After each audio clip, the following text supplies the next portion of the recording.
let's start with the Oregon Ducks. They seem like one of the national championship or bust kind of teams. Obviously, Dan Lanning has that team trending in the right direction. They were halted by the Washington Huskies not once but twice a season ago as they fell in the Pac-12 championship game, kept them out of the college football playoff as well. But this year, a new quarterback, Dylan Gabriel, takes over. They've got a loaded offensive arsenal, and the defense has been getting better each and every year. Dan Lanning is a tough, physical kind of coach. The recruiting has really reflected that. And this Oregon team, I feel like I said, they're one of those 3, 4, 5 top picks to go and win a national championship this year. I believe you have the team totals pulled up right now. Are they still sitting at 10.5?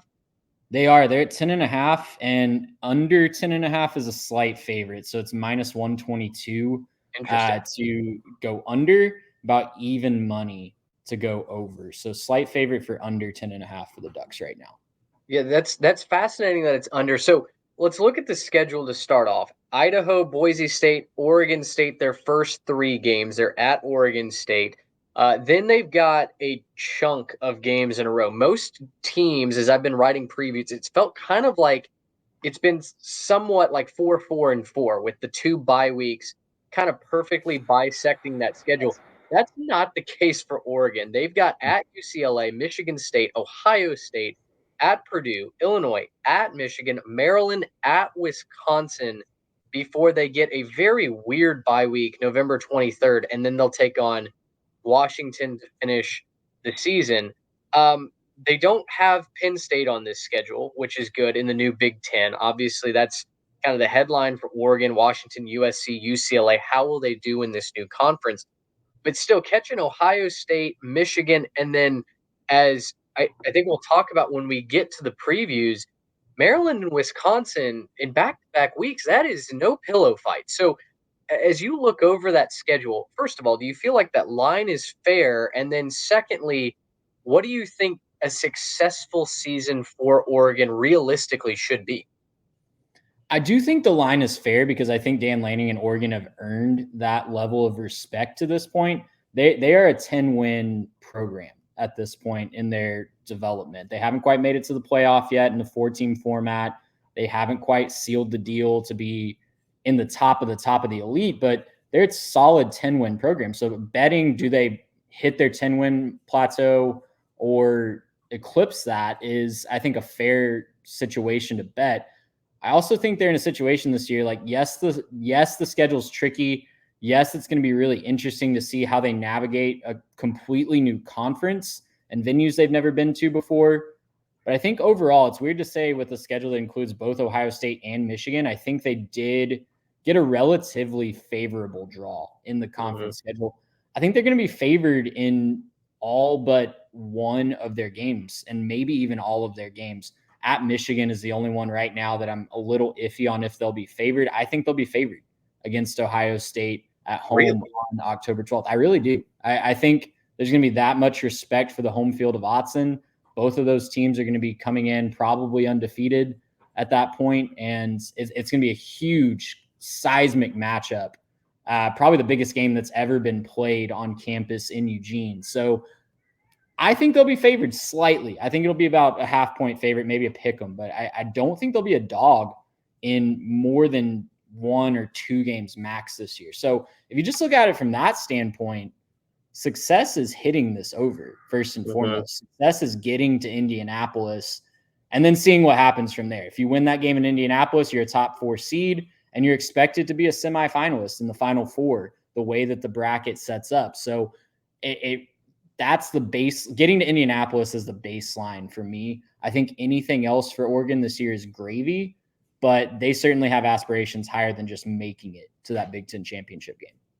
So on the flip side of that coin, if Oregon is to make the playoff, but let's say they make it via an at-large bid, and then depending on what they were to do after that, maybe they win a game, maybe they don't.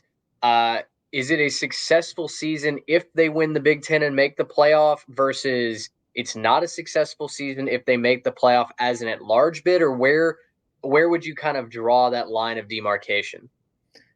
It'll probably depend on what the at-large bid looks like. If it means they lost that game in Indianapolis, maybe it's a rematch against Ohio State, right? They beat them in Eugene, but they come up just short in Indianapolis. I think Duck fans will take that and run with it.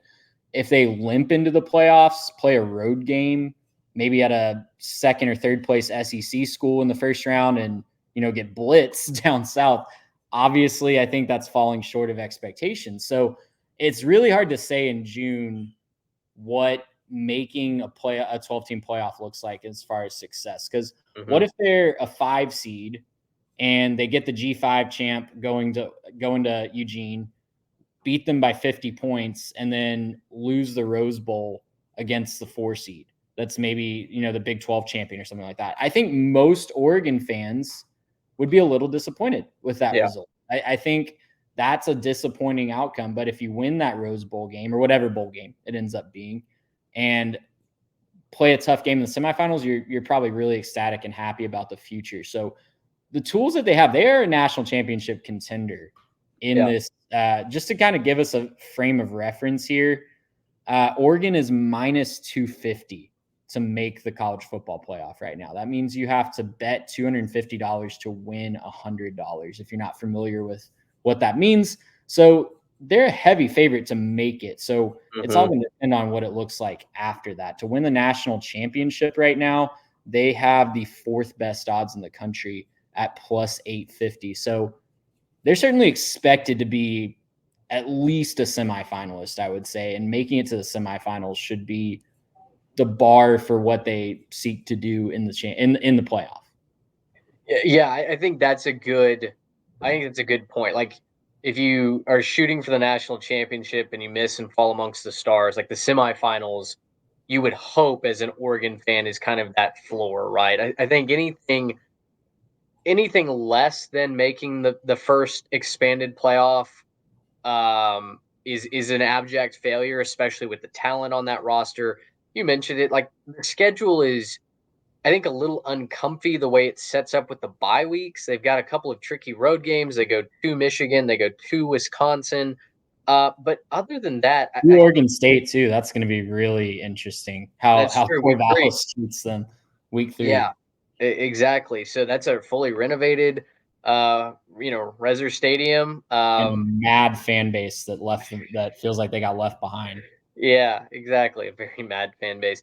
But I agree. I think we can call it a success if Oregon either wins the Big Ten championship and gets one of those locked down seeds, or and makes it to that second round. Beyond that, I think it depends solely on the matchup, right? Like here in June, you can't say, oh, well, yeah, if we, win the Big Ten championship but lose that first game, like, oh, forget the whole season. Like that doesn't feel right. There may be some fans out there saying that because, as we've said, they are one of those favorites to compete and maybe even win the national championship. But making the playoff, having a elevated seed, I think should be the goal for the Oregon Ducks here in year 1 of this expanded playoff. Gracious, how about